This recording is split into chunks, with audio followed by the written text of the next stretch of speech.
Hey everybody, my name is Lori Gooding. I'm a grateful member of Al-Anon. My recovery date is July 1st, 2001. And my home group, thank you, my home group is the Start Fresh group. We meet Mondays at 5:30 at a little place called the Western Club in Oklahoma City. How y'all doing, Nashville? I love Nashville. We come here a lot to see Mike and Diane. We usually just think of any excuse we can to get here. Diane's right. We've known each other. We've known them a long time, and we've become instant friends. And we actually came in on Wednesday and stayed the night at their house. And they took us to the Opry, which I love. And I'm still amazed. I was talking to Renee yesterday. She goes, I've never been to the Opry. And I'm like, what is wrong with you people that live here? I mean, I do not get it at all. My husband said, if you lived here, you'd probably go every week. And he is probably right. I probably would. Anyway, I want to thank Steve for asking us and Diane. Today is Steve's 34th AA birthday. Happy birthday. I know if you knew him, you wouldn't know it. But I'm kidding. I had to get a jab in there. So it's been an interesting morning already. I will just tell you, I just want you to know, I now own the most expensive pair of jeans in Nashville. I'll tell you why. I had forgot to pack a pair of jeans, and so Diane said, I'll just run you over here to the mall and we'll go grab a pair. And I said, okay. And on the way to the mall, a lady sideswiped Diane. Yeah.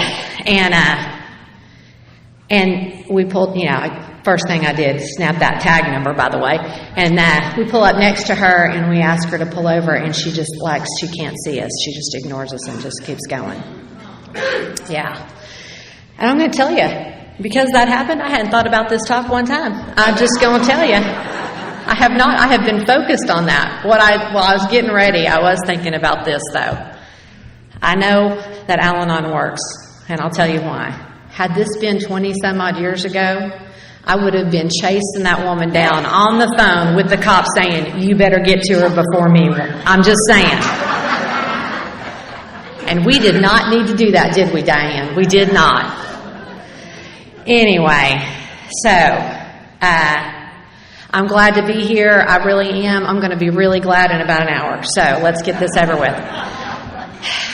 I was born, and when I was born, I had two older sisters and an older brother waiting on me. My oldest sister is 11 years older than me, and from the time that I was a little girl, I can remember her drinking something, smoking something, or taking something. And she doesn't believe she has a problem, and she does not think she's an alcoholic. And I got to be honest with you, I don't think she is either. But she gives a good impression of one. And then I have a sister that is 10 years older than me, and I think it was about 15 years ago, she came into the rooms of AA. And she stayed for about 7 years. And after 7 years, she called me one day and she was crying. And I answered the phone and I said, what's wrong? And she goes, I don't think I'm an alcoholic. And I said, why are you crying? And she said, because I really want to be. And I said, okay, what's going on? And she said, I feel like a fake and a fraud in those meetings. She said, I don't identify with a lot of things in the book. And she said, I went back through the book and with the steps with my sponsor, and my sponsor says, nobody can tell you if you're an alcoholic or not, but I'm going to make an exception in your case. You are not an alcoholic, and she's not. And I said, well, why did you come to AA in the first place? And she said, well, if I'm being honest with myself, I thought my husband would follow me into the rooms. And I said, welcome to Al-Anon.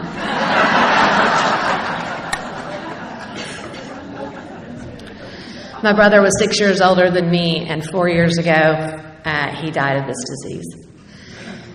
He drank himself to death, and he died the death that is described in the big book of Alcoholics Anonymous. My brother was in and out of prison 3 times, and he was in jail more times than I can count. And every single bit of it was traced back to alcohol or drugs. And I learned to love my brother for who he was and what he was, and I didn't get that anywhere else but here. For the majority of my brother's life, I tried to change him. I tried to get him to be something that I thought that he should be or could be. And when I got here, I had to learn to love him for who he was and what he was. And Al-Anon taught me that. And I would love to tell you that my brother and I had this great, wonderful relationship. We did not, but we did have the best relationship that I think you can have with somebody who's in active alcoholism. And I will tell you that I got to have some good conversations with my brother before he died, and he knew that I loved him, and I knew that he loved me. And actually, the last words that he said on this earth was that he loved me. And I'm grateful for that, because I would have missed that had I not gotten here. And then there's me, and I'm the youngest of the family, and I'm the baby of the bunch, and I have never drank or done a drug in my whole entire life. I know, let it sink in. I know, yeah. It doesn't make sense, does it? I know. My husband would like to interject at this point. That didn't mean I didn't need a drink. But I'm going to tell you what that was about. That was about control. And I knew that my brothers and sisters had gotten in a lot of trouble when they'd been drinking. And I was not going to be like them. And so I just decided when I was a little girl that I was never going to drink or drug, and I stuck to that because I'm stubborn. And so, you know, I didn't grow up in an alcoholic home. That is not my experience. My parents, I came from good stock. My parents were not alcoholic. I came from some good people. I learned right from wrong. I learned about morals. I learned how to do the right thing. We lived in a little country town. My daddy was as old as everybody else's grandfather, and he was a World War II vet, and he was a Depression kid, and we had really strict rules, and you just knew to do what you were told. I mean, there was not any question. I mean, talking back to my dad, I can't even fathom that. I'm just telling you, that would have never happened. And he was a good man. He was the hardest working man I knew, and I had this really great life. We lived in the country on 10 acres. I loved everything about it. We lived in this little town. Everybody in that town knew us. I knew everybody in that little town, and my life was great. And then I turned 7,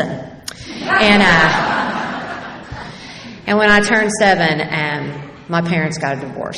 And my mom moved me out of that little town to a suburb of Oklahoma City, and I hated it there. And I hated everything about it because it was so different from what I was used to. And kids were mean to me for the first time in school. That had never happened to me before. Nobody had ever been mean to me or teased me other than my brother, which was kind of his job. And they were mean to me because I was the ugliest kid in school. I'm going to tell you what I look like. My husband is right over here. He would love to show you pictures that he has on his phone. But I had buck teeth really, really bad, and then I had these eye teeth that were growing out through my gums, so I looked like a vampire bunny. And then I had a big nose, and I got my nose fixed in my 20s. My doctor said, your nose would look better on a man. I said, it does. It's my daddy's nose, and it looks really good on him. And then I had these big, thick glasses because I couldn't see 3 feet in front of my face. I was a tomboy, my brother wanted a little brother when I was born because he had 2 older sisters, so he got me, and he did the best with what he had, is what I can. And so I did. I've always felt more comfortable around boys my whole life. I just have, and that's because I could do boy things. I used to run with them. I used to race cars with them. I used to climb trees with them. I used to play football with them. I used to beat them up. I mean, I just played with them all the time. I just hung out with boys, and because they didn't really care what I looked like. That's the truth. So I was, because I was a tomboy, I was not very hygienic, and had stringy long hair, and I was a skinny little kid, and so they made fun of me, and they talked to me, or they called me names as I was walking down the hall at school, and they threw things at me as I was walking home from school, and they would, do what kids do. And what that taught me was, if you're going to be mean to me, you're not going to get close to me. And so I just kept people at a distance, my friends these people at a distance, and I didn't have friends growing up in school, and I did that by choice. Again, I think that's all about control. So my things were different at my mom's house than at my dad's house. My mom's house, I had absolutely no rules. I could do whatever I wanted to do. Did you all hear Amy last night? She was great, by the way. I had no rules at my mom's house. I could pretty much do whatever I want. My mom was not around a lot, and she started going out on weekends whenever my parents got divorced, and she would she started going out just a couple of nights a week, and it just became more and more and more. And what I can tell you is that on a Friday night, she would leave to go out, and I would not hear from her again until Monday morning, when she would call me to wake me up to tell me to go to school. And at my dad's house, it was totally different. My dad's, again, we had rules and regulations, and I just did whatever he said to do, and that was it. And the problem at my dad's house was that he had this girlfriend that I hated. And every time I went to my dad's house, we went to this girlfriend's house. And you know, she was really a good lady, but she took time away from my dad with me, is what I felt. And so that's just the way it was. And then when I was 13, my mom met my stepdad, and my dad married that woman, and they all got married within 2 weeks of each other. And it changed my whole life. And so my stepdad had become the parent at my mom's house, because I had really not had any guidance over there. And so he came into the picture, and he wanted to set rules for me. And I had never had rules at my mom's house, and he was really strict. And I did not appreciate that. I will just tell you, I did not appreciate that he was really strict. And so he started telling me what to do and giving me rules and boundaries. We had a power struggle for a while, and I will tell you that eventually I just learned to conform, and I started doing what he told me to do. And I want you to hear this. My stepdad was a good man to me. He did a lot of good things for me. And he took me he got my teeth fixed, and he got me contacts, and he took me to buy store-bought clothes for the first time, because up until then I'd always had hand-me-downs or garage sale clothes. And he taught me a lot. He was a real smart man, and he taught me a lot. And again, I'm going to tell you, I really honestly can tell you that I'm not sure I would be here today if it wasn't for his influence in my life. And I really want you to hear that, because our relationship does not end well. And what happened was, when I turned 16, I caught him watching me take showers through the skylight in the bathroom. And I had caught him a couple of times before, but my mom had not been home. And this time my mom was home, and it was 11:30 at night. And I went into the shower, and I turned it on, and I waited, and I heard him get on the roof.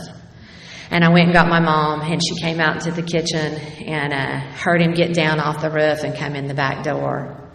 And she said, "What were you doing on the roof at 11:30 at night?" And he said, "I was cleaning the gutters." Which I think, makes sense. Not a lot of traffic at that time of night. And anyway, so, I don't know if my mom believed him. I think she was just too scared to lose that security. But what happened was, I got asked to leave that house a few months later. And I'm going to tell you, when I tell this story, is the only time that I think negatively about my stepdad. I'm just telling you the truth. But I went to go live with my dad. And I'm going to tell you, when I got into this program, and I got a sponsor, she asked me about my stepdad, and she said, "Do you think he was an alcoholic?" And I said, "No." And she said, "Well, didn't he drink?" And I said, "Yeah, he drank every day." And she said, "Well, why do you think he's not an..." She goes, "Tell me about how he drank. Tell me about that." And I said, "Well, he drank beer like I drank water." And I said, "And every night he would have a tumbler of Ezra Brooks and Coke, sometimes two." She said, "Why do you think he wasn't an alcoholic?" I said, "I've never seen him drunk." She goes, "How do you know you've never seen him sober?" It was a light bulb moment for me, I will just tell you. What I know today is that he was probably alcoholic. I can tell you that he had all the behaviors and isms of alcoholism. I can tell you that. But I go to move in with my dad, because I got kicked out of his house, and I got to move in with my dad, and that is a scary time for me, because I love my dad, and there's nothing I've ever wanted more than to be around my dad and spend time with my dad. But at the time, my dad is dying. We have a kidney disease that runs in our family, and at this time, my dad has been on a dialysis machine 3 times a week, and he's not going to make it much longer, and I know that. And I did to my dad what I did with those kids. If you're going to hurt me, you're not going to get close to me. And I kept really busy. I had a job after school, and I was on the newspaper committee. I was the editor for the paper, and I had a lot of stuff going on, and so I just kept really busy. And I literally would come home at night just in time to eat dinner and shower and go to bed. And I would be up the next morning and gone before my dad. Sometimes I would see my dad in the morning, sometimes not. And then what happened is the week of my high school graduation, my daddy got a kidney transplant and it saved his life. And when that happened, our relationship changed on a dime. And I started allowing my dad into my life, and he allowed me into his. And I got to hear about what it was like for him growing up during the Depression, and what a little bit about World War II, not a lot, but he did talk about growing up in the Depression. And just so you know, it is true. They walked uphill both ways in the snow to school, which to this day I cannot figure out how that happened, because I'm going to tell you, it didn't snow that much in Oklahoma. So, but you know, he taught me. He told me a lot of stories, and I got to tell. And we were having a good time. And I graduated from high school. I got a job at a bank right down the street, and I would come home for lunch, and everything was great. And then I was there for a few years, and then I turned 19, and I met a guy, and I met him in September, and in November he asked me to marry him, and in March we got married, and my daddy hated him. And I mean, he hated him. And I don't know what y'all were like at 19 years old, but I knew everything. And unfortunately, that did not stop at the age of 19. That continued through my adulthood, that I know everything. People were trying to tell me, you don't know what you're doing. You're 19, he's 27, this is too much. You do not know what you're doing. Do not do this. You really need to take your time. And again, I know everything. You can't tell me anything. And so I just think I'm going to make it work. Because one of the things that my daddy has always taught me is that if you work hard enough and you want it enough, you can do anything. You can make anything happen. And he instilled in me a great work ethic. And I am totally grateful for that. However, that does not work in every situation. But I was going to give it the college try. So we got married, and I instantly knew it was the biggest mistake of my life. And when I say instantly, I mean the night we got married, I thought, what have I done? But if you're somebody like me, I cannot admit that. I'm going to tell you, here's some character defects of mine. I am never wrong. I do not make mistakes, and I do not apologize. And so I am going to make this work no matter what. Because I've been told, you just work hard enough, you can make anything happen. And I tried that. And it was a disaster from the get. It really was. And about 4 years in, we had this little boy. Because if you have a bad marriage, bring a kid into it so he can enjoy the fun. And then a few years later after that, I was just in a miserable marriage, and I was just miserable, and I was looking for a way out. I was working, at this time I was living back in the country with him, and I was driving an hour to the city to work at a bank. And the only reason I came home at night is for that little boy. It was the only reason I came home at night. And I was looking for a way out of my marriage, and I was at the bank one day, and the way out of my marriage walked in the door. He's the best looking thing I've ever seen. He's about 5'6". I do not know what it is about me and short guys, but I like short guys. If you are short, I'm going to like you. If you are short and alcoholic, I am going to love you. Put it down. How you doing? Taken. 24 years. Okay, so but I appreciate it. I'm still going to love you, though. He walks in the door, and he was this, like I said, 5'6", dark brown hair, baby blue eyes, great smile. He had this great tan. He walked in the bank. He always looked great. He had these great suits. He had these fabulous ties. When he walked in the bank, all the girls would bat their eyes and flirt with them, and all the guys would pat him on the back and shake his hand. And I would go and hide in my office because I could not form a sentence around him. That has not happened before or since, but I could not. He made me a nervous wreck. And he was the attorney for the bank. He was on my board of directors, and he was on my loan approval committee. And one day he called me at my office, and he said, "Can you bring a file down to my office? And if you do that, I'm going to take you to lunch." And I said, "Okay." And I brought him this file, and he took me to lunch, and that was it. I started dating him, and I left my husband. And I need you to hear that, because that's the order it came in. And that is not something I am proud of, nor is it a suggestion. Let's be clear. But it is what happened. And the reason why I want to be real clear about that is because I lied about that to a lot of people for a lot of years. And I'm going to tell you, the person I lied to most about that was me. And when people would ask me about it, if they had enough nerve, which was not very often, but if they did, here's usually what I would say. Because I'm never wrong, I don't apologize, and I don't make mistakes. Here's what I would say. They'd ask me about it, and I'd say, oh, you know what? We were separated long before I started dating him. And we were separated. I was in the kitchen, he was in the garage. We were separated. I would say things like that because, see, I got to look good. I'm never wrong. And I got to look good, and I got to keep up this false thing that is going on here. And the reality is I'm a crazy woman. But I start dating this guy, and he's a lot of fun. I will just tell you, he is a lot of fun. And we have fun no matter what we do. I have fun talking to him on the phone. I have fun going to dinner with him. I have fun going shopping with him. I have fun no matter what we do. We have a great time. But I notice he's a little crazy, and he's a little embarrassing at times, and I can ignore all that because we have a good time. And sometimes he will just say, he has no filter. He'll just say whatever. And again, just little things that I can overlook. And so after I've been dating him a while, I noticed that, he doesn't sleep very well, like for days at a time. And then he sleeps for like days at a time. And this intrigues me because I have never known anybody that can do that. And I asked him about that. I said, why do you not sleep? And he said, I have a sleeping disorder. I've had it since college.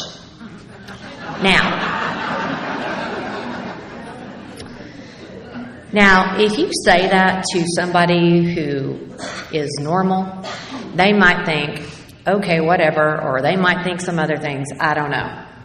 But when you say that to somebody like me, I am now going to help you. You have now become my project.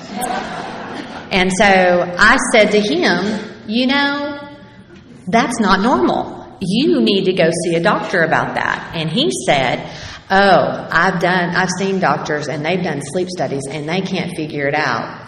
Again, normal people might just ignore that. I am thinking, you obviously have not been to the right doctors. I am going to help you. Now, here's an important note. He did not ask for my help. Just a little note. And the reason why that is so important is because when I first came into this program, there was a lady. Her name is Mary B. She was in here way before I got in here. And she was told this by her sponsor, who had been in here way before her. And she says, Lori, helpfulness is the sunny side of control. So you might want to remember that the next time you're being helpful. But I was going to help him. And so I started asking questions. I started asking him about, what's going on there? Are you staying up too late? Blah, blah, blah. And I'm getting nowhere. And I'm watching him because I'm going to figure it out because that's what I do. I'm a good figure-outer. And so I can't. I'm not getting anywhere. I can't get any answers. So I do what anybody would do in that situation. I move in with him. Because you got to watch him 24/7. I mean, I'm sure I'm missing something, and it's got to be when I'm not around him. So I got to be around him. So I move in with him, and then I start asking him questions, and I start inquiring, and I start looking around. And it seems the more that I start doing these things, the more upset he gets, and we start getting in these little arguments. And at first, it's no big deal. It's just these little spats, and then we go our separate ways, and then he comes back and apologizes, and then everything is forgiven, and we go on. And notice that I say that he comes and apologizes because I do not.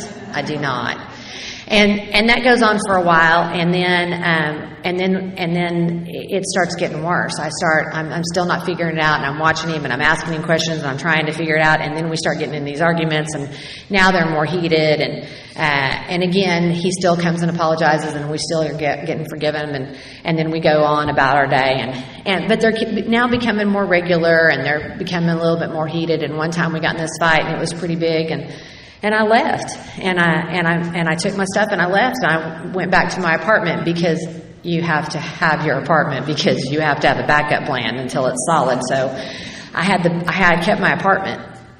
And I moved back to my apartment, and he would try to call me on my cell phone, and I wouldn't answer. But my apartment didn't have caller ID at the time. So he called me at my apartment one day, and I answered the phone, and he said, "Don't hang up." And I said, "What do you want?" And he said, "I've been thinking, and I think maybe we should go see a counselor." And I thought, that's a great idea, because she can figure out what's going on. Not because I had a problem, but I said, okay. I said, that's great. And he said, okay, I'm going to call and make us an appointment. And I said, okay. And so he did. And he called me back, and he said, she wants to see you first by yourself. And I said, okay. And he said, gave me the time and the date and the address of where to go. And I went. And I got there, and I had never been to counseling before or therapy. And I don't know if anybody in this room has ever been to counseling or therapy, or I'm looking around, I'm thinking, probably not. But perhaps some of you may have had to have a little bit of therapy. And if you have, I don't know what happened where you were, but I'm going to tell you what happened where I was. She gave me this intake sheet to fill out, and it had questions on it like this. Have you ever drank more than 2 or 3 drinks at a time?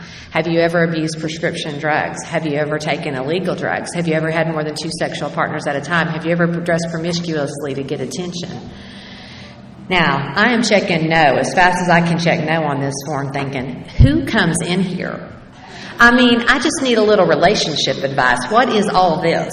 But I fill out the form. She comes out. She takes the form from me. She says, it's going to take me about 10 minutes to go over this.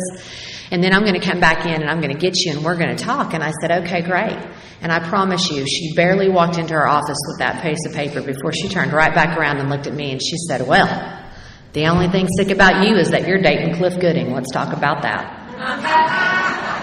It's exactly what she said. I mean, that is her exact words. And you know what I said? Here's what I thought. See, it's him, it's not you. He's the problem. So we started going to counseling. And I'm going to tell you, I went to counseling on the basis that he was the problem. That's why I went, because he was going to get help. I was pretty sure. And so we go to counseling, and after a while, it doesn't seem to get any better. We still are having the same fights. We're still having the same arguments. They are getting more heated now. They're getting worse. They're not getting better. And then he has convinced her that he is bipolar. And she gives him medication for that.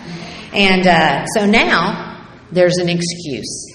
Now there's a reason. Now every time that he doesn't eat, it's because I didn't take the medicine. Now every time that he sleeps, it's because I took too much. It's the wrong dose. It's the wrong kind. We've got to adjust it. She's got to change it up. I forgot to take it. There's always a reason. And it's just getting crazier and crazier.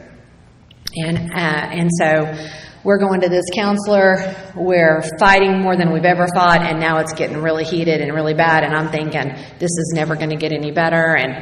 But I'm giving it the old college try. And one day we get in a huge fight again, and he throws his phone across the room because I was working, and a client called me, and it happened to be a male. And he said something like, your boyfriend's on the phone, and threw the phone across the room. That was fun to explain the next day to my client. But then he tells me that, he's paranoid that I don't love him, and that I'm going to leave him. So, of course, I do what anybody would do. I marry him because you got to prove how much you love him. And we get married, and it's just chaos. And I'm going to tell you, those fights never stopped, and they just got worse. And we had 2 kids at the time. When Cliff and I got together, I had a little boy who was 4 years old, and he had a little girl who was 5. And I'm going to tell you that those kids have heard their parents say things to each other that I would not say to my worst enemy today. And they've seen us treat each other worse than any human being should treat another human being. I don't care who you are or what's going on. And this is their parents that they're seeing it from. And we're screaming and yelling and cussing and throwing and slamming doors and having these huge, gigantic fights, and they're front and center for all of it. And, Cliff's not a violent man, but you put enough drugs and alcohol into somebody, you never know what you're going to get. And on then one particular night, we got in this huge fight, and to this day, I cannot even tell you what it was about. But apparently at the time, it was super important. And he grabs me by my hair and starts pulling me down the hall. And I'm just going to tell you, I told you I grew up with my brother. I told you I was a tomboy. I am no victim here. I give just as good as I get. And I am punching and kicking him, and he's slapping at me, and I am just, in a rage. And my little 8-year-old boy walks out of his room, and he sees all this. And I just look at that little boy, and I go back in your room. I mean, he's terrified. He is crying. He is scared. He is shaken. He's just wanting us to stop, and the only answer I have for him is go back in your room. Because I'm going to tell you, I did not know how to parent when I got here. I would have told you before all this that I was a good parent because he got everything he ever wanted and needed. And I showed up all the time. But I'm going to tell you, even when I was with my kids, even when I was with that little boy and that little girl, I will tell you that my whole focus was still on him. Where is he? What's he going to be like when he gets home tonight? What's going to happen tonight? And we had these horrible fights, and I will just tell you that those kids, whenever he couldn't show up for something, or I was disappointed, or I got mad at him, or whatever the case may be, I will let you know that I made sure that those kids knew that every time any of that happened, that it was his fault.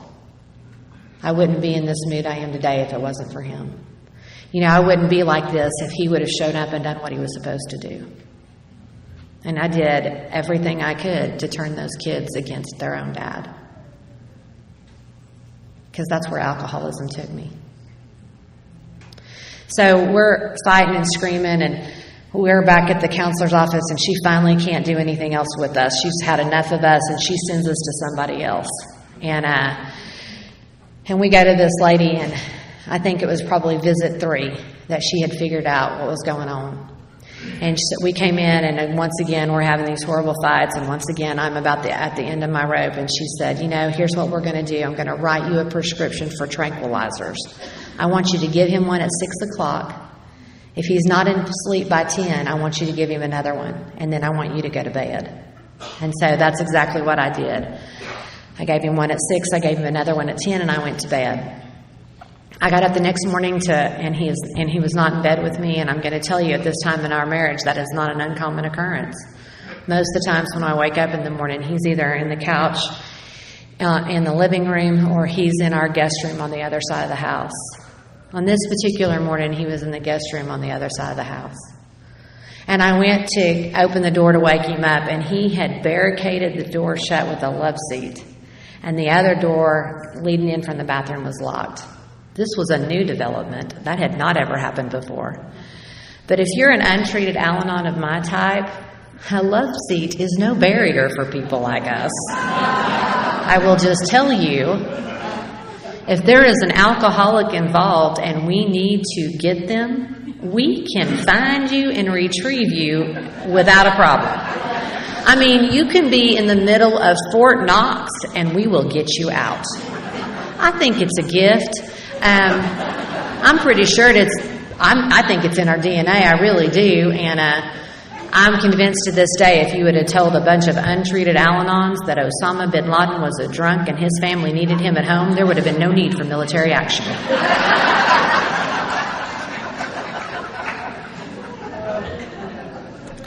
Anyway, I break in on him, and when I break in, he's passed out in bed, and next to the bed is an empty bottle of wine and an empty bottle of vodka, and up next to the bed, he has pulled up a TV and a stack of adult videos, and on top of the stack of adult videos was a little clear package with some white substance in it. And that's how I found out what was going on.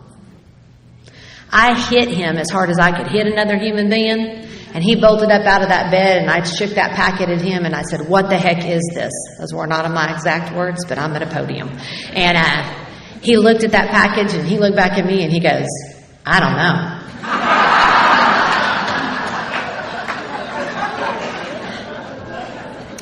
On the rare occasion that Cliff gets to tell this story before me, he likes to say, I guess those people that barricaded me in here must have dropped it on their way out.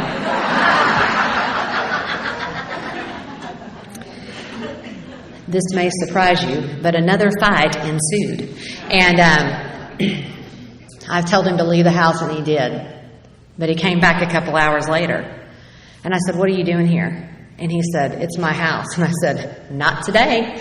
And he said, well, what do you want me to do? And I said, I want you to go tell Wilma what's been going on. Now, Wilma is our daughter, my stepdaughter's mother. And at the time, Wilma had about 13 or 14 years in the program of Alcoholics Anonymous. I did not know that. But I just thought she needed to know what was going on while her kid was here.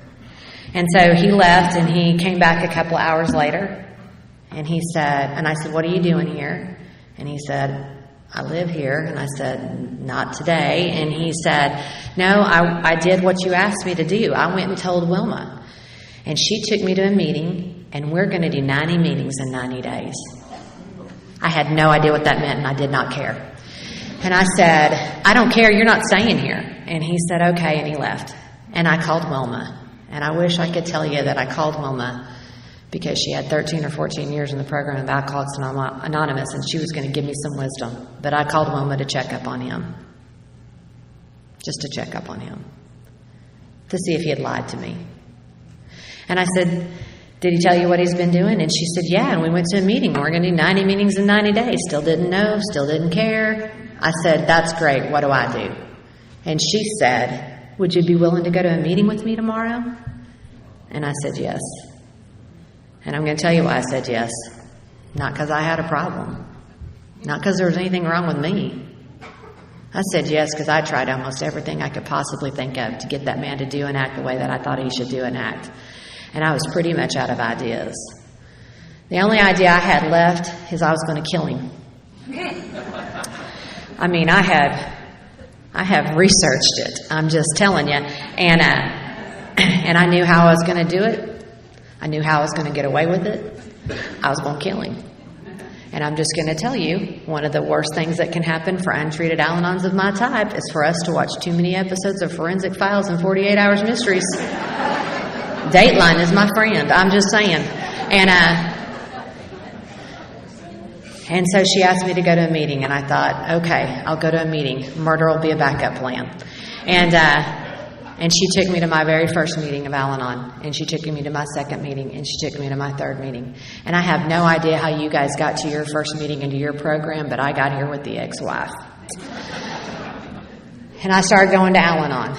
And about 45 days later, after I'd been going to Al-Anon, Cliff relapsed. And he came home, and I met him at the door, and I said, you've been drinking? And he said, no, I haven't. I said, you've been using too? And he goes, no, I haven't. And I said, well, then we're going to do a drug test. And he's like, you're being a little harsh. And once again, a fight ensued, and once again, I told him to leave, and once again, I called Wilma. And she said, you know what I think we should do? And I said, what? She said, I think we should go get supervised visitation with for our kids.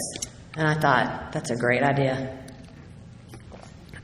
And I wish I could stand up here today and tell you that I thought that was a great idea because I wanted to protect our children. But I did that because I wanted to punish him. You see, I love punishment. I'm a revenge kind of girl. And so I thought, I'll show you. You relapse on me, I'll teach you. You drink on me, I'll make you pay. Because that's how I am. So we go see this attorney who happens to be a member of Alcoholics Anonymous. And when I came into her office, she said, do you want a divorce? And I said, no. And she said, well, what do you want? And I said, I just want him to be okay. And I'm going to tell you, that was the absolute truth. That was the absolute truth. I just wanted him to be okay. I didn't know what that meant. I didn't know what that was going to look like, but that was the truth. She said, well, if you mean that, and that's true, you need to really think about what you're willing to do and what you're not willing to do. And you need to be really matter-of-fact about that. And you need to be really sure of anything that you might say. And she said, you don't say anything that you don't mean or that you can't follow through with. We don't threaten around here. We do what we say. We mean it. She said, but when you decide that and when you figure that out, you need to go talk to him. And when you go to talk to him, you need to be really calm. Now, I'm just going to tell you, there are 1,000 adjectives that can describe me. Calm ain't making the list. I have never been calm in my whole entire life.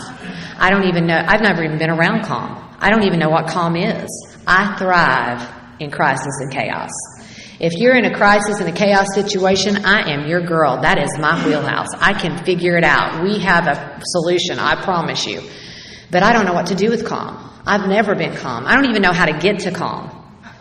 But the only thing that I did know, after 45 days of going to Al-Anon, the only thing that had really sunk into my brain was the Serenity Prayer. At the time that this happened, I had a really good job. I was making really good money. Cliff had not worked the last 3 years of his drinking, and I had been supporting us. And in my job, I drove around a lot in my car. And on that particular day, all I did was drive around in my car, and I said the Serenity Prayer over and over again. And I'm telling you the truth. If I said it one time that day, I said it 500. And at the end of the day, I called him and asked me to meet me at home. And I was calm. I was calm. And what happened is I came home and I got him and I took his hands and I said, I know this must be hard and I know you must be scared and I know you have a problem. And I'm willing to do whatever I need to do. If I need to go to counseling or therapy or treatment or whatever I need to do my part, I'm willing to do that. But only if you can do your part. And if you can't do your part, I cannot stay. And that may not sound like a big deal to y'all, but I'm just going to tell you, it was everything to me. Because I've never been okay without him.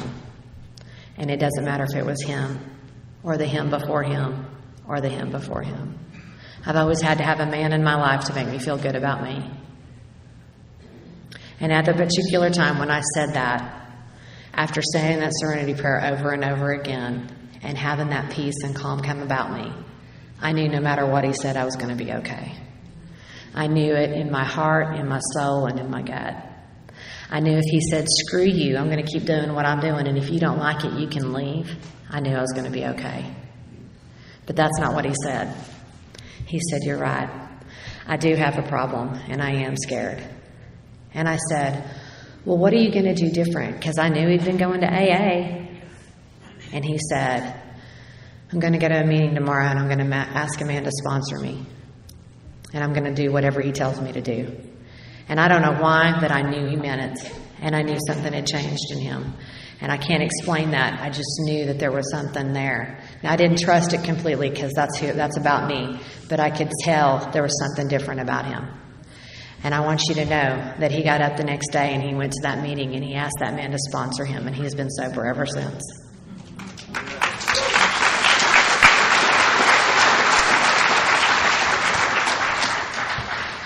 But that left me with me. And when the obsession in my life starts getting better and I am just going to meetings, I get sicker and I get crazier. And I am watching him and I'm waiting and I'm looking because I know he's going to relapse and I'm going to catch him and I'm going to punish him because that's what I do. And I'm watching and waiting and I'm going to tell you, it is Looney Tunes in our house because of me. And what is happening is something like this. He comes in the door and I go, hey, what'd you do today? How many meetings have you been to? Who all was there? Which ones did you go to? Did you talk to your sponsor today? How many times have you talked to your sponsor today? Where did y'all go to lunch? What did you eat? What did they eat? What are you doing tonight? Have you talked to your sponsor today? I gave you $20 today. How much do you have left? And bless his heart, he's answering the questions. And I'm going to tell you, there's some things that they tell you not to do when you come into Al-Anon, and I'm just going to tell you I did every one of them. Everything that they tell you not to do, I did. I'm not kidding you when I say that. I mean, all that stuff, leave them alone. I'm peppering him with questions, We'd get in a fight. I'd call his sponsor, not mine. I didn't have one. And also, not a suggestion. And his sponsor, I'm going to tell you, his sponsor was really great about it. He would be really kind, and he'd go, okay, well, just leave him to us and, go to your meetings. Have you got a sponsor yet? Or, and I'm going to meetings, and I'm a crazy woman. I'm just focused on him still, just focused on him. And I know he's doing everything right because he's getting better, and he's doing everything he's supposed to be doing. I mean, he's taking his steps. He's meeting his sponsor every single day. He's going to meetings every single day. He's working with out of the book.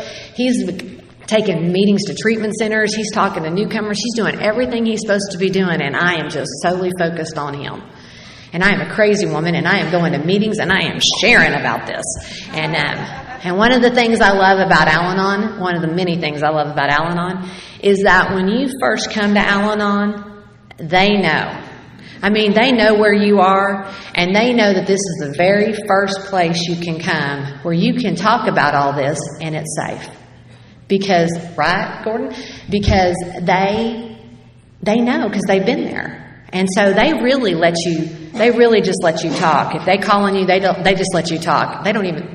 For a while, they don't even really care if you're on topic. They just know that she just needs to get this out. And so I am sharing about this in meetings, and I'm pretty sure that they let you, I think about month 3 is the cutoff on the crazy. I'm pretty sure is about that. About month 3, they were like, okay, this is enough. She's not getting any better. She's not taking the hint.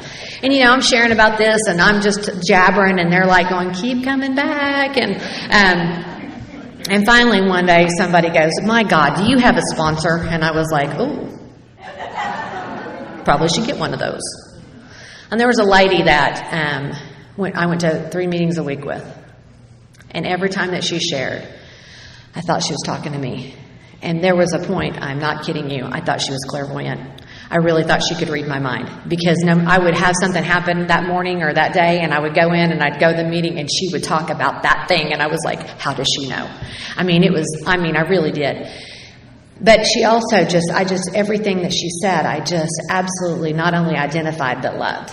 And so one day I ran after her after a meeting, and I said, would you please be my sponsor? I need a sponsor. And she said, yeah, here's my phone number, and I want you to call me tonight. And I'm going to tell you, I came straight home from work that night, and I went straight to my bedroom. I can tell you where I was standing. I can tell you everything that room looked like when I made that phone call. And when I called her, she said, okay, tell me why you think you need Al-Anon. And so I told her everything he'd ever done. Well, he did this, and then he did that, and then this happened, and then I caught him with this, and then la la la la la. And I, to this day, cannot tell you if I actually stopped talking or just took a breath, but she finally got in there, and she said, well, now we know he's not the problem, you are. Let's talk about that. I was so appalled. And I'm going to tell you, it's what she said to me, and I'm going to tell you it's exactly what I needed to hear, and it's exactly the way I needed to hear it. Because as soon as she said that to me, in my brain it clicked. Oh my God, I'm powerless over alcohol, and my life is unmanageable by me. By me. Had nothing to do with him. He was doing everything he was supposed to be doing, and he was getting better, and I was still the crazy one in the house. So she said, we're going to go through the steps, and she started taking me through these steps. And we identified the powerlessness and the unmanageability in my life in step 1. And in step 2, it came to believe that a power greater than ourselves could restore us to sanity. Now, what you need to know is I grew up in church. I'd been going to church since I was a little girl, and was really going to church right up till the time that I met Cliff. And so I believed in God. I knew there was a power than me, bigger than me. I knew it was God. I did not know that I was insane. I did not know there was insanity in my life. I would have told you, I am not the crazy one. He is. Were you not paying attention? And she said, have you ever heard the definition of insanity? And I said, no. And she said, it's doing the same thing over and over, expecting different results. Can you identify with that? And all those things that I've tried to do to help him get, where I think he should be. I've tried everything. I've tried begging, pleading, screaming, crying, throwing a fit, making him feel guilty, following him, looking through cars, looking through glove boxes, stalking him, basically, driving through parking lots, calling to make sure he was where he was supposed to be. I've tried all of that, and none of it worked. But every single time that I did any of those things, every single time, and I mean hundreds of times, I thought, this is the day he's going to hear it. This is the time it's going to work. This is the moment it's going to click. Every single time. And that was the insanity in my life, and I had no idea.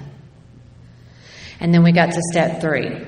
Made a decision to turn our will and our lives over the care of God. She just asked me one question. She said, do you trust God? And I said, yes. And she said, no, you don't. And I said, what do you mean? And she said, you don't. And I said, why would you say that? She said, because you've been trying to do his job your whole life. And she was right. She said, let me ask you something. When's the last time you ever gave anything to God and didn't try to fix, manipulate, maneuver, somehow get your way? When's the last time? Just give me any example. Yeah, I got nothing, because I've never done that. I've always had to fix. The only thing that I knew, that I really knew, and I didn't even tell her this, but the only thing that I knew is when my son was born at 3 days old, he had to have open heart surgery. I gave that to God. Had I been a surgeon, probably not. Because the only time that God got anything from me is when I absolutely had no other choice. That's the only time. If I didn't have any way to figure it out, to manipulate, to get my way, that's when God got it. Desperation only. That's the only time. She said, we're going to start practicing trusting God. You're going to get on your knees every morning, and you're going to say the 3rd step prayer. Yes, I know the 3rd step prayer is out of the big book of Alcoholics Anonymous, and I am an Al-Anon, but they let us have their steps and traditions. I'm pretty sure we can borrow their prayers. Do not come talk to me. Anyway, so I would get on my knees every morning, and I would say the 3rd step prayer, and I would give my day to God. And I'm going to tell you, she said, if you ever find yourself focusing or trying to figure out something throughout the day, you have taken it back. Get back on your knees, say the prayer again, give it back to God, and go on. And I don't care if you have to do it 8,000 times a day. And I'm going to tell you, some days it felt like I had to do it 8,000 times a day, but I started doing that. And then she said, get ready and start working on your 4th step, and I started doing that. And I got done with the 4th step, and I called her, and I said, I did my 4th step, I'm ready. She said, great, be at my house Saturday at 10 o'clock. We're going to do your 5th step. And I said, okay. At that time, we were remodeling our kids' rooms, and the only thing left to do in our daughter's room was to get her bedding. It was fall break. I was at work. Cliff called me. It was on a Friday, and he said, guess what we did today? And I said, what? And he said, we went and got Rachel's bedding. And I'm going to tell you, my first thought was, how dare you? How dare you? How dare you do that without my input, my approval, my whatever? How dare you? But I didn't say that because I had a sponsor. I just said, okay, and I hung up the phone, and I finished out my work day, and I went home. And when I got home, again, I can remember it like it was yesterday. I was in the kitchen, and I remember what the kitchen looked like, and I remember everything about it. And I said, well, show me what you got. And Rachel went to her bedroom and pulled it out and brought it into the kitchen in front of me and Cliff. And they started going through it and showing it to me. And I said, you know what? This color doesn't match her room. And I said, this material is so thin, she's going to tear it up in no time. And I said, and you spent way too much money on this. He tried to do a decent, kind thing for me, and I ripped him to shreds for it. And again, I did it right in front of his daughter.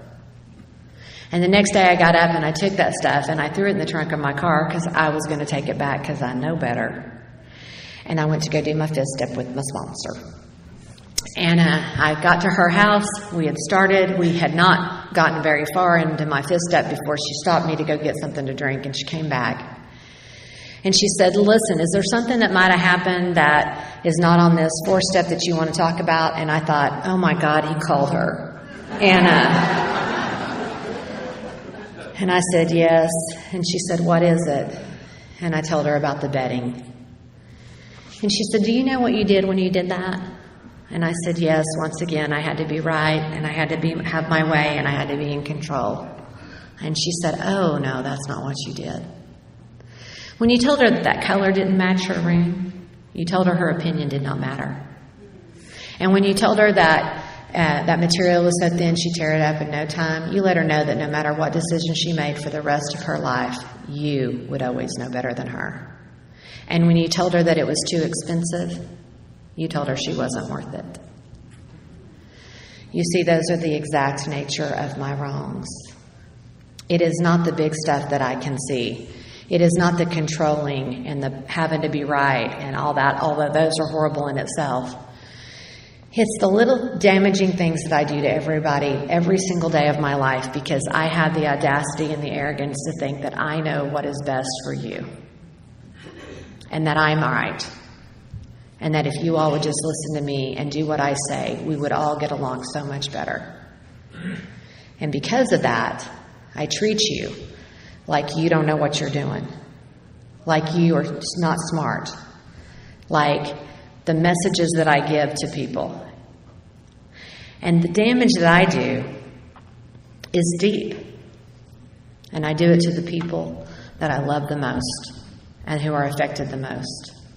And I do it every single day, and I never gave it a thought. We went back through my 5th step, and we identified the exact nature of my wrongs with every person in my life, with every relationship, and where all my mistakes were. When I got done with my 5th step, I was both horrified and elated at the same time. Because now it is very clear to me who I am and what I've done and the damage I have done and the messages that I have given people. But I also know that I don't have to do that anymore. That this program is going to give me a way out and it's going to teach me how to do things differently. My sponsor said to me, "You do not have to change anything. You have to change everything." She said, "But you don't have to do it overnight. It's taken a lot of years for you to put yourself in this big of a knot, and it's going to take God a little bit of time to get it done and done." And then she sent me home to do 6 and 7. She made sure that I was thorough, that I didn't leave anything out.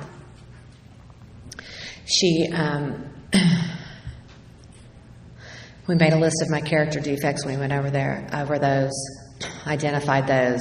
I got on my knees. I said the 7-step prayer. Made my 8-step list and started about my amends. When I got kicked out of that house when I was 16, I did not talk to my mother for 3 years, and I had not talked to her much since then. And my sponsor started making me text her every week or email her every week. And then after a while, she said she wanted me to start calling her every week, and I was doing that. And I'm going to tell you, I didn't want to do that, but I did. And sometimes over the periods, those conversations got easier. And I don't know how long that had been going on, but one day I called her and we were talking, and she brought up how I had been raised. And out of her mouth, she said to me, "I can't tell you how many times I've cried myself to sleep for the things that I allowed to happen to you and the way that you were raised." And out of my mouth came, "Well, Mom, you need to learn to forgive yourself because I've forgiven you a long time ago." And it was the truth, and I can't even tell you when that happened. And my mother is still alive. She is 90 years old. She will be 91 next month. Well, tomorrow, next month. And you know, my mother has not changed. I will just tell you, she has not changed. And she's a card. She cracks me up. But I have learned to be a good daughter because my sponsor says it's not her job to be a good mom. It's your job to be a good daughter because you're the one with the program, not her. And I have learned to be a good daughter, no matter what the circumstances. And I'm going to tell you that my mother knows that if she needs anything or wants anything, she can call me, and I will make sure that I take care of it. And I talk to her on a regular basis, and I make sure that she's okay. But she has not changed. And I love her, but she's a card. I'm just going to tell you, when she was 89 years old, we were having a phone conversation, and this is just a story, so please do not come up to me afterwards. But I'm having a conversation with her, and somehow the subject of the vaccine got brought up. And again, I don't care. Get the shot, don't get the shot. I do not care. Personal responsibility. Again, do not come talk to me. It's a story. And so I'm talking to her, and she says, "Did you get the vaccine?" And I said, yeah, Mom, I got it. She goes, oh, you did? And I said, yeah, I have this kidney disease, and my doctor thought it would be a good idea, so I did. And she's like, oh, okay. And then conversation went on, and I just got to thinking about it. And I said, well, Mom, you're 89. Did you not get the vaccine? And she goes, nope. And I go, okay. And then I got to thinking about it. We talked some more, and I came back. I go, Mom, I'm just out of curiosity, just need to know, why did you not get the vaccine? She goes, I'm worried about the long-term effects.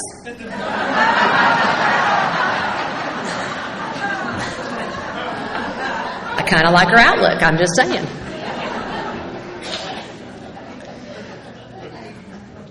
When I divorced my first husband, he did not want a divorce. He was very upset. He was very angry. And he told me that if I followed through with it and left him, that he was going to do whatever he could to make me pay. And he did. He did some pretty not nice things. And he got custody of our 4-year-old little boy. And I'm going to tell you, I thought that was one of the worst things that could ever happen to me. And I was very angry. And I was very upset. And I had taken him back to court several times. And I was always on his case. And I was always saying something to him. And because I got in this program, and because I worked these steps, and because I had a great sponsor, what I realized is that little boy had been through enough horrors on the weekends and in the summers. I can't imagine what it would have been like had he been with me full time. He would have absolutely deserved to have been taken away from me. And so one day, I don't remember if I was picking up or dropping off, but I asked his dad, I said, can I talk to you for a minute? And he said, sure. And he got out of his truck, and I got out of my car, and I promise you he was thinking, oh God, what now? And I got to say to him, I just need to tell you that how thankful I am that you're Colby's dad, and you've done a great job raising him, and I appreciate everything that you've ever done. And you've been a good dad to Colby, and I want you to know how much I mean that, and I'm grateful for that. He turned white. I was pretty sure he was going to pass out in the parking lot, so I left. And I got about 5 minutes down the road, and he called me. And he said, I can't tell you what that means to me. I didn't think I'd done a very good job of being his dad. I sure as heck didn't think you thought that. And somehow after that, he got better, and we got along.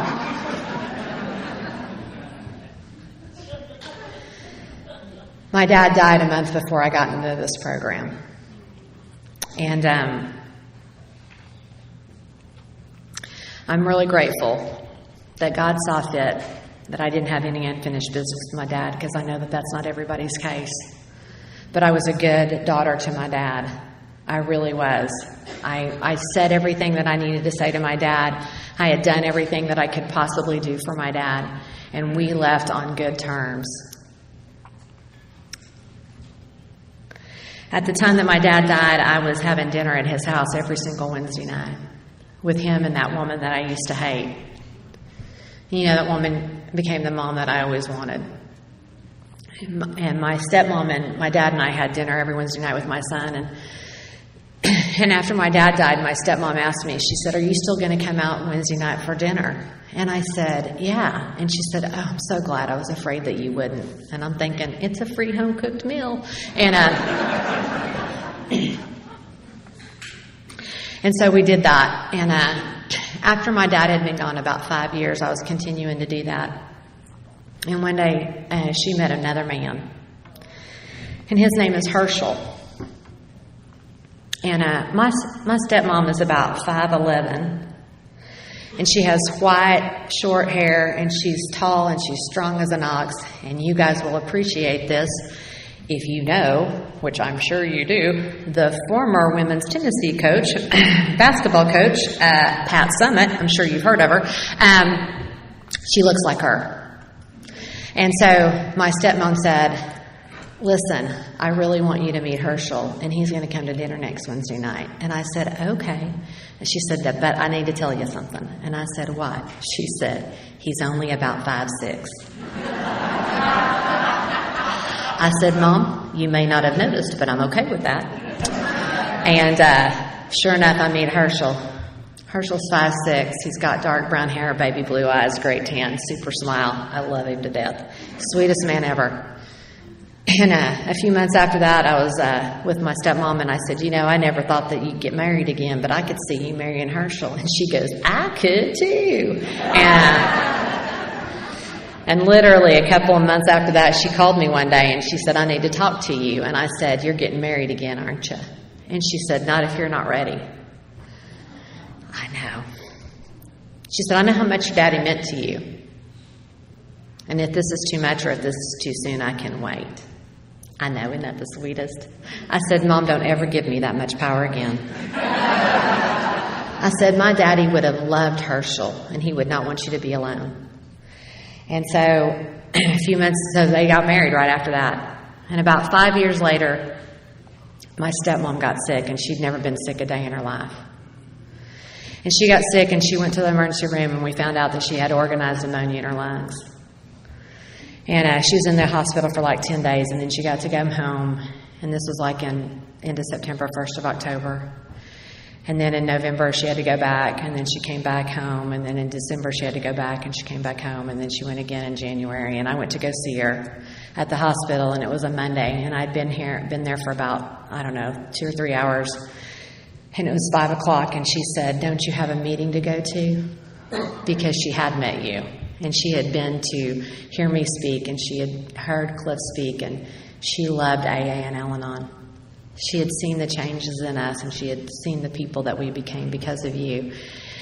And she knew when my home group met. And I said, Mom, I could skip it tonight. And she said, no, you need to go. And so I said, okay. And she says to me what she says to me every time I leave her. She says, don't forget that I love you. And I said, I won't. I love you too. And she says, always remember. And I say, I will. And I left that night, and I went to my home group. And I checked on her during the week, and she was doing really good. And I checked on her a few times that week. And then on that Saturday, I got up and had done some stuff. And then Cliff and I went to a basketball game and came home. And I was going to take a little nap before we went to a meeting and dinner that night. And I got a call from Herschel. And he said, your mom's gone. And I was not expecting that. And the next day I went out to Herschel's house, and it was just he and I. And we were waiting on my brothers and sisters to get there. And when my stepmom was at home, she had insisted on sleeping in her room at the top of the stairs. There was 2 perfectly good bedrooms downstairs, but she had to sleep in her bed at the top of the stairs. But because of this organized pneumonia in her lungs, by the time that she would climb the stairs, she would literally be out of breath and she would collapse in bed. So Herschel had gotten a chairlift, and he got it installed. And it got installed the day before she went to the hospital for the last time. And for some reason, I asked Herschel, I go, how much did that chairlift cost? And I don't know why I asked him that, because I don't usually care about those things. And he said, I don't know, about $2,600. And I said, and she got to use it one time. And without skipping a beat, he looked me square in the eyes and he said, it was worth it.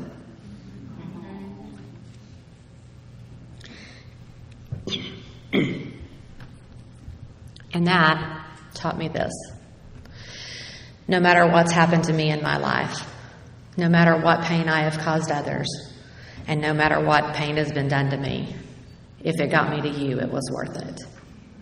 I would not change 1 second of my life if it was going to cost me being here. I would not change anything, because I think it took every single thing that it took to get me to this point. And I would not change one thing about my life today. Not one thing.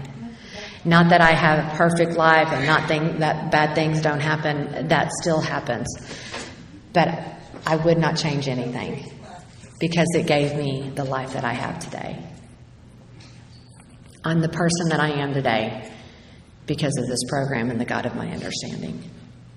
I'm the sister I am today, the wife I am today, the mother I am today, the coworker, the friend, the sponsor, the sponsee, all because of you. And I would never, ever want anything to change. That year was a horrible year, and we had a lot of things happen. And one of the things happened that year is that my son was in a car wreck, and he totaled his truck, and he was fine, but he got mad at me because he wanted the insurance check, and I wouldn't give it to him. I said, you can go get another car, you can spend this much. If you need more money, we'll help you, but you're not getting this insurance check. So he stopped talking to me, and he wouldn't answer my phone calls, and he wouldn't text me back, and I mean, it was like I'd never been in a meeting of Al-Anon. I was texting things like, by God, I pay for this phone, I'll shut it off, you don't call me mister. And then I called my sponsor, and she said, okay, here's what we're going to do. And I thought, okay, because she's always got good stuff. That's the one thing I've done right, is I've always listened to her. And I just want you to know, I'm really grateful and I'm really fortunate. For the whole time I've been in my program, for almost 22 years, she's been my sponsor. And she said, here's what we're going to do. And I said, what? She said, leave him alone. And I thought, you're missing the mark on this one, woman. And I was like, what? She said, you're going to leave him alone. Don't call him, don't text him. And so that's what I did, and I left him alone. And I did not hear from him or talk to him for 3 months. It's the longest I've ever gone without talking to my son. At the end of 3 months, I'm talking to my sponsor on our weekly call, daily call, whatever, and she said, have you heard from Colby? And I said, nope. And she said, well, here's what you can do. You can get a card, and the only thing it can say is, I love you and I miss you, Mom. And the reason why she tells me this is the only thing it can say is because she knows me, and I am manipulative, and I am going to say stuff like, I really would love to hear your voice, and I really miss seeing your face. So I follow the instructions. I get the card. I say, I love you and I miss you, Mom. At the time, my sponsee, her best friend's husband, worked with my son. And it was Monday night. It was at our home group, and I gave her the card, and I said, can you get this to Colby? And she said, sure. And the next day I was at my office, and it was about 10 o'clock, 10:30 in the morning, and Colby starts texting me and blowing up my phone. Mom, I'm sorry, I was just really upset and I was mad and I really miss you and I miss Cliff and I was wondering if we could go to dinner this week. I'd really love to talk to you. And I was so excited. So I called my sponsee and I said, so you got Colby the card? She goes, nope, still in my car.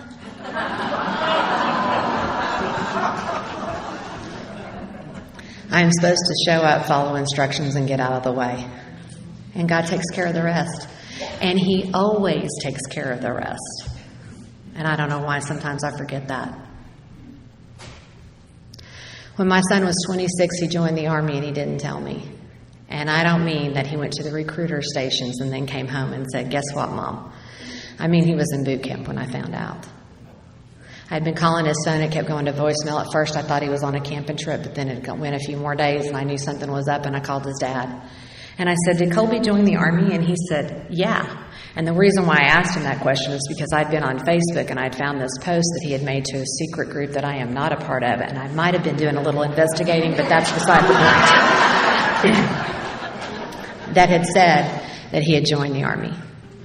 And he said, yeah, he joined the Army. And I said, he didn't tell me. And he said, I told him to tell you. And I said, I know, but he didn't tell me. And he said, I swear I told him to tell you. And I said, okay, I get it, but I did not know. And so, anyway, I walked around for a few days, and I was thinking, why would he not tell you? He joined the Army. You're his mom. Why would he not tell you? And then it hit me like I'd been like a thunderbolt. And the real question was, why would he tell you? You see, I'd been trying to tell that boy how to run his life and what decisions to make his whole life. And whenever he didn't make a decision that I didn't think was right or I agreed with, I let him know. And I'd been running his life his whole life. So why would he tell you? And sure enough, that was exactly it. I got a letter in the mail, and it was the saddest and sweetest letter I'd ever gotten. It started out with, this is going to be a surprise to you, Mom, but I joined the Army. And then it went through, I'm sorry that I didn't tell you, but I didn't want our last conversation to be a fight. And I'm sorry if this disappoints you, but sometimes I'm disappointed in myself. And I understand if you don't approve of this decision, but I really do think it was something that I needed to do for me. And I love you, Mom, and I miss you, and I'm so sorry. And if you never want to speak to me again, I'll understand. And I got to write him back, and I got to take full responsibility for the fact that his mother was not a safe person to tell that he had joined the Army, that was on me, that was not on him. And I don't know why all that happened, but I think because I just needed to make a deeper amends to my son. But I got to talk to him that weekend, and I said to him, did you get my letter? And he said, yes. And I said, is there anything else I can say or do to make this right? And he said, no, Mom, I think we're good. And I said, well, let me just say this. If there's ever a point where you have to disappoint me or disappoint yourself, you need to disappoint me every single time. And for some reason, he and I are good today. I've been a horrible mom to him most of his life, and I've made those amends, and I'm a good mom today, and we have a great relationship. And he calls me and asks me for advice, which is crazy, and I don't give it to him, which is even crazier. There was a couple back home, Jack and Hody Mitchell. They were an American Indian couple, and they were a great example of couple in recovery, and I looked up to them so much. And I always close with this. Hody learned a prayer. Hody died with 36 years of sobriety and was a member of Al-Anon, and Jack died with 42 years of sobriety, and he was in AA. And Hody went to Arizona and learned this prayer, and it was an American Indian prayer, and she brought it back to us, and there's a few of us that still know it, and it goes like this. I've been told the reason we join hands is to remind us of the truth that we are no longer alone. Our prayers for the still suffering in these rooms and on the streets. Hold on to the person's hand next to you like your life depends on it, because someday it may. Thank you for holding my hand and allowing me to hold yours.